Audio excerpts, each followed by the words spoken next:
We move on now to motion number 59 in the name of TSSA. Have we got a proposer?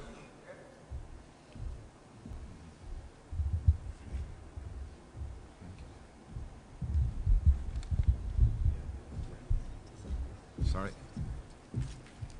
57. Chairperson, comrades, Wendy Aldrin, TSSA. I propose motion 59, which is particular regard to multinational companies setting up in Ireland during the good times and retreating in the face of economic downturn.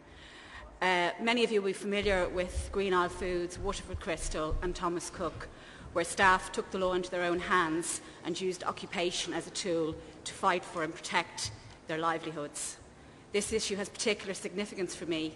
I was one of the 48 Thomas Cook staff who was made redundant last summer.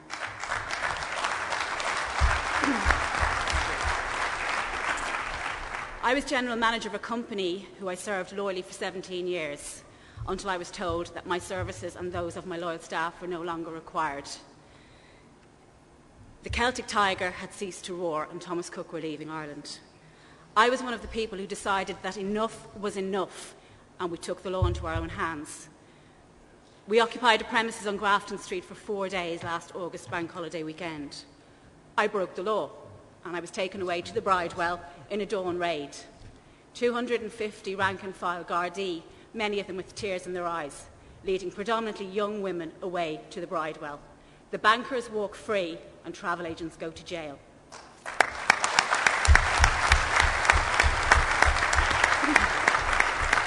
Big business, the family-friendly, touchy-feely holiday company who had the power to mobilise the courts and have a High Court injunction granted on a bank holiday weekend at the Irish taxpayers' expense. I applaud my team, young men and women, one heavily pregnant who you may know gave birth some 5 hours later in the Coombe Hospital with 2 Gardaí outside the labour ward. Welcome to the world. I am proud of the fact that we were 100% organised and that we had the support of the full-time officials of the trade union TSSA and our General Secretary, Jerry Doherty.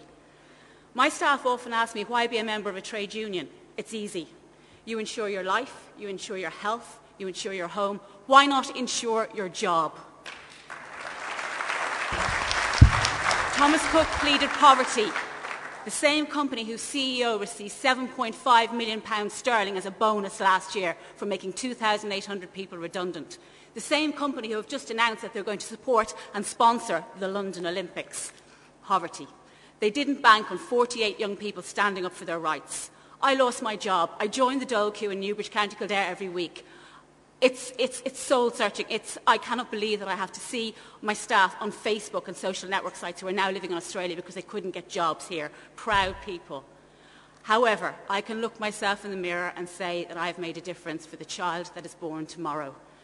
I was lucky enough to get a chance to speak at the TUC conference in Liverpool last year in September, where myself and some of my colleagues received a standing ovation for our efforts. Thomas Cook learned a very valuable lesson last summer, comrades, that hell hath no fury like an Irish woman scorned.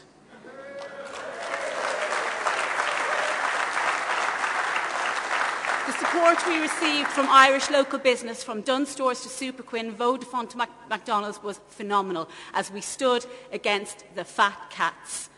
Jim Larkin in history has taught us about the lockout of 1916. Well, summer 2009 saw the lock-in, and I hope Jim is proud of me. Thank you. I ask you to support the motion.